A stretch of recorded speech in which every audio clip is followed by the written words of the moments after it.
கேரளத்தை பத்தி நான் சொல்லும்போது ஒரு சின்ன டிஸ்க்ளைமர் சொல்லிடுறேன். இப்ப தமிழ்நாட்டில் இருக்கக்கூடிய விதேசங்களுக்கு போற மாதிரி அத்தனை சுலபம் கிடையாது. கஷ்டம் சொல்லல, கொஞ்சம் கம்ஃபர்ட் லெவல் குறையும். ஏன் சொல்றேன் கேளுங்க. இப்ப நீங்க ஒருவேளை ரொம்ப ஆச்சாரம் இல்ல, ஓரளவுக்கு வெள்ளை சாப்பிட்றவாளா இருந்தாலுமே கஷ்டம். ஏன்னா கேரளத்துக்கு போனேன்னா பியூர் வெஜிடேரியனுங்கிறது கொஞ்சம் கிடைக்கிறது கஷ்டம். அந்த டீமோகிராபிக்ஸ் அப்படி இருக்கு. இதை பத்தி நான் இன்னும் டீட்டெயிலா சொல்ல விரும்பல. அங்க எப்படி இருக்குன்னா, அங்க வந்து உங்களுக்கு டக்குன்னு பியூர் வெஜிடேரியன் ஃபுட்டுங்கிறது கிடைக்காது. அதனாலதான் நாங்களே ஒரு 4-5 தடவை கேரளா யாத்திராவே போட்டிருக்கோம். ஏன்னா கேரளாக்கு போகணும்னா நாங்க கூட பரிச்சாகர கால கூட்டு வந்துரும். அதனால ஒரு முழை குழம்பு, ஒரு பருப்பு தொகையில, அது மாதிரி ஏதோ ஒண்ணு கிடைச்சிரும், சாப்பிட்டுடலாம். இதே நீங்க அந்த வெளிப்பக்கமா போனீங்கன்னா கொஞ்சம் கிடைக்கிறது கஷ்டம். அதுக்காக இல்லேன்னு நான் சொல்ல மாட்டேன். இதை யாராவது பார்த்துட்டு ஒரு கேரளால இருந்து ஒருத்தர் வந்து சண்டை போடுவார், இல்ல சார் எங்க ஊர்ல வெஜிடேரியன் இருக்கும், கொஞ்சம் கஷ்டம். ஒண்ணும். 2வது கஷ்டத்தையும் சொல்லி விடுறேன். என்னன்னா, இந்த கோவில்கள்லாம் இங்க இருக்கக்கூடிய சுலபத்துவம் அங்க இல்ல. ஏன்னா கார்த்தால 3 மணிக்கு கோவில் திறக்கும், 3:00. 8 மணிக்கு நட சாத்திருவா கார்த்தால. அதனால நாங்க யாத்ரா எல்லாம் போகும்போது 2 மணிக்கு எல்லாரும் எழுந்து அவள வண்டியில ஏற வச்சுட்டு 3 மணிக்கு போறதுக்குள்ளேயே எல்லா வழக்கம் ஏத்தி வச்சிருப்பா. இந்த ஒரு கோவில். அப்புறம் அந்த கோவில போனோம்னா பசும் பொன்னீர்மை பாலின் நீர்மை எல்லாம் சொல்லக்கூடாது, நிசப்தமா இருக்கணும் அந்த கோவில்ல. நமக்கு ஏதோ ஸ்லோகம் சொல்லியே பழக்கமா, ஓ அப்படின்னு அவ இப்படி இப்படி சொல்லுவா. வாயை இப்படி கம்முன்னு வச்சுக்கணும், நிசப்தமா இருக்கணும். கார்த்தால 3 மணிக்கு போயிடுவோம். அதுவும் எழுந்து பழக்கம் இல்லைன்னா ஒரு மாதிரி கண்ணு ஒரு மாதிரி கொஞ்சம் கனவு மாதிரி இருக்கும். அதாவது அதாவது பரபக்தி பரஜான பரமபக்திகள்னு கீதாச்சாரியன் பகவத்கீதையில எடுத்தார். ஒரு மாதிரி ஒரு லெவல் யோக தசையில போகும்போது இருக்கா மாதிரி இருக்குமா அந்த பெருமாள், அந்த மாதிரி இருப்பார். இது ஒன்னு ஆயிடுதா, கார்த்தால 3-8, சாயங்காலம் 5-7, 2 மணி நேரம் தான். இப்படிதான் தரப்பாவா. நீங்க உட்காந்துட்டு நான் யார் தெரியுமா, தெரியுமாவும் அங்க நடக்காது. முதல்ல லாங்குவேஜ் ப்ராப்ளம் கொஞ்சம் வந்துடும். பக்கத்திலேயே இருந்தாலும் என்ன பேசினாலும் அவளுக்கு புரியாது. நீங்க சொல்றது, நீங்க செந்தமிழில் நான் யார் என்று தெரியுமா, போய்க்கோ விடைபோ அப்படின்றவா. அவ்வளவுதான். நீ யாரா இருந்தா என்ன, அதை விட்டுருவா. 3வது கஷ்டம் சொல்றேன். என்னன்னா, நீங்க இந்த கோவிலுக்கு எல்லாம் போயிட்டு இப்போ கர்ப்ப கிரகம்ங்கிறது ஒரு 25 அடி தள்ளி இருக்கும். உள்ள இருப்பார் பெருமாள். பெருமாள் இப்ப பக்தவத்சல பெருமாள் திருக்கண்ணமங்கையில 13 அடி இருந்தாரே, இவர் 3 அடி இருப்பார். 25 அடி தள்ளி இருப்பார். உள்ள ஒரு 25 வழக்கு ஏத்தி வச்சிருப்பா. களபம் களபாபிஷேகம் கழிஞ்சோம், அதுல களபம் போட்டு வச்சிருப்பா. அதனால அதுக்கு முன்னாடி நம்பூதிரி சுவாமி வேற உட்கார்ந்துருவார். இப்போ உங்களுக்கு மட்டும் பெருமாள் தெரிஞ்சாருன்னு வச்சுங்க, அது பெரிய சௌபாகியம் தான். அதனால இப்ப எப்படி இருப்பார் பெருமாள் அப்படின்னா ஒண்ணுமே இல்லை. இப்ப குருவாயூர் போறேள் இல்லையா, குருவாயூரப்பன் தெரியுமோ, அவருக்கே ஒரு அச்சு போட்டுருங்க, ஒரு 10 அச்சு போட்டுருங்க.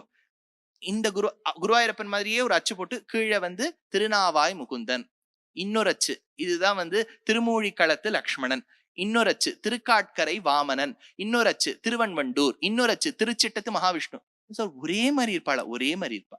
ஏதோ ஒரு 2-3 திவ்ய தேசத்துல கொஞ்சம் வித்தியாசம் காமிக்கணும்னு சயன கோலத்துல இருப்பார். திருவன் பரிசாரம் இந்த மாதிரி, இது திருவட்டாறு திருவனந்தபுரம் மாதிரி. அதனால இப்ப நான் சொல்லின்னு வரும்போது உங்களுக்கு க்ளோசஸ்ட் சிட்டியும் சேர்த்து சொல்லின்னு வருவேன். ஏன்னா நீங்க ஒரு மாதிரி பிளான் பண்ணிக்கணும்னா ஈஸியா இருக்குங்கிறதுக்காக முதல்ல நம்ம வடக்குலேருந்து ஆரம்பிக்க போறோம். கேரளாவை கொஞ்சம் கூர்ந்து கேளுங்க. நான் இவ்வளவு கன்ஸ்ட்ரெயின்ஸ் சொல்லியிருக்கேன். ஏன்னா கேரளா திவ்ய தேசங்கள் போகணும்னா கொஞ்சம் கஷ்டம். கஷ்டம்ங்கிறத நெகட்டிவா எடுத்துக்காதீங்க. நீங்க ஒரு மாதிரி ப்ரிப்பேர்டா போனேன்னா நல்லா இருக்கும். முதல்ல திருச்சூருக்கு போயிடணும். நம்ம திருச்சூர் போனேன்னா பக்கத்துல குருவாயூர். என்னவோ ஒரு 108ல இல்ல, ஆனா என் மனசு அகலாதது என் கண் என் கிருஷ்ணரை விட்டு. அதனால குருவாயூரை சேவிச்சுருங்க. அவர் தான் அபிமானினி தேவதா கேரளத்துக்கு. அந்த பெருமாளை சேவிச்சாதான் மத்ததெல்லாம் இருக்கும். ஆழ்வார் பாடலி ஏதோ பாவம், ஆழ்வார் ஏதோ விட்டுட்டார், கொஞ்சம் டிஸ்டன்ஸ் போல இருக்கு அவர் பாடல போல இருக்கு. அதனால அந்த குருவாயூரப்பன் இல்லாமல் வேற யாரும் இல்ல. குருவாயூரப்பனை நல்லா சேவிச்சுக்குங்க. சேவிச்சுட்டு குருவாயூர்ல இருந்து வடக்கே குட்டிப்புறம்னு ஒரு ரோடு போகும் பட்டம்பியை நோக்கி. அந்த இடத்துக்கு போற இடத்துல திருநாவாயா, அவ சொல்லும் போது திருநாவாய், ஆழ்வார் திருநாவாய்ன்னு எடுத்திருக்கார், அவ திருநாவாயா.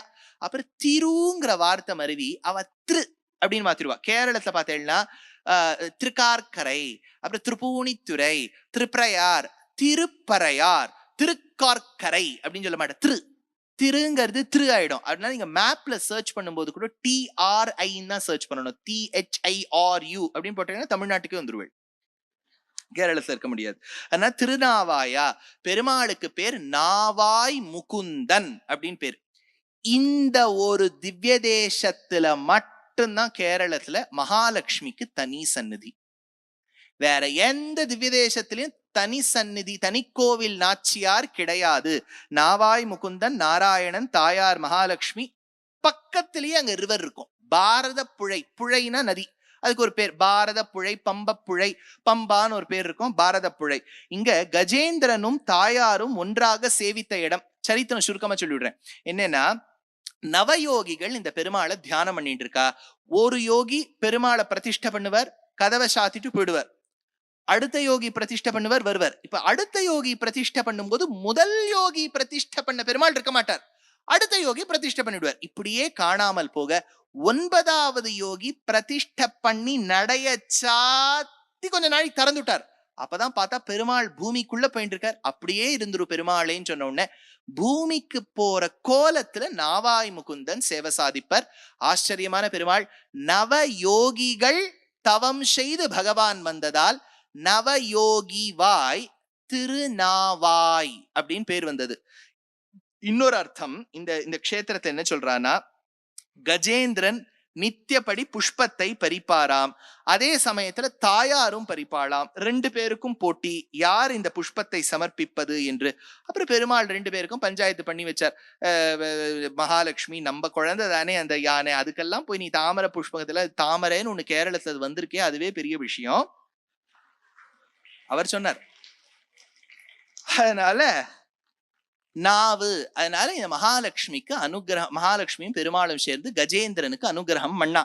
சரி, இன்னொன்னு சொல்றேன். நாவுனா படகுன்னு அர்த்தம். ஏன்னா தெரியுமோ, தமிழ்லயே குஹப்பெருமான இன்ட்ரோடியூஸ் பண்ணும்போது கம்பர் சொல்றாரு, கணக்கு கங்கையிரு கடையுடையான் கணக்கிறந்த நாவாயான் உங்கள் குல நாதற்கு உயிர் துணைவன் உயர்த்தோளான் வெங்கரையின் ஏறு அணையான் விற்பிடித்த வேலையினான் கற்கானா திண்மையான் கரைக்கானா காதலான் குஹன் என்னும் பெயருடையான், கம்பர் பாடல். அப்போ கணக்கிறந்த நாவாயான், நாவுனா படகு. துர்கா சூக்தத்துல வருதே, ஜாத வேதசே சுனவாம சோமமராயிதோ நிதஹாதி வேதஹ சனஹா பரிஷததி துர்காணி விஸ்வா நாவேவ சிந்தும் துரிதாத்ய அக்னிஹி. நாவேவ சிந்தும், அந்த இடத்துல துர்கா சுக்தத்துல பிரார்த்தனை பண்ணும்போது, ஒரு பெரிய சமுத்திரம் என்று இருந்து விட்டால் ஒரு புறம் பூமியிலிருந்து மறுபுறம் செல்ல எப்படி ஒரு படகு இருக்குமோ, பரமாத்மாவே ஜாதவேதசே நான் உன்னிடத்தில் பிரார்த்திக்கின்றேன், எப்படியாவது படகை வைத்து கொண்டு என்னை கொண்டு சேர். அப்ப படகுங்கிறது கரை சேர்க்கும். You can ferry on a boat. It is sure that you will be safe when you travel on a boat. பெருமாளும் இந்த சம்சாரத்திலிருந்து லீலா விபூதியிலிருந்து நித்திய விபூதிக்கு கொண்டு சேர்ப்பர். அவரே ஒரு படகு.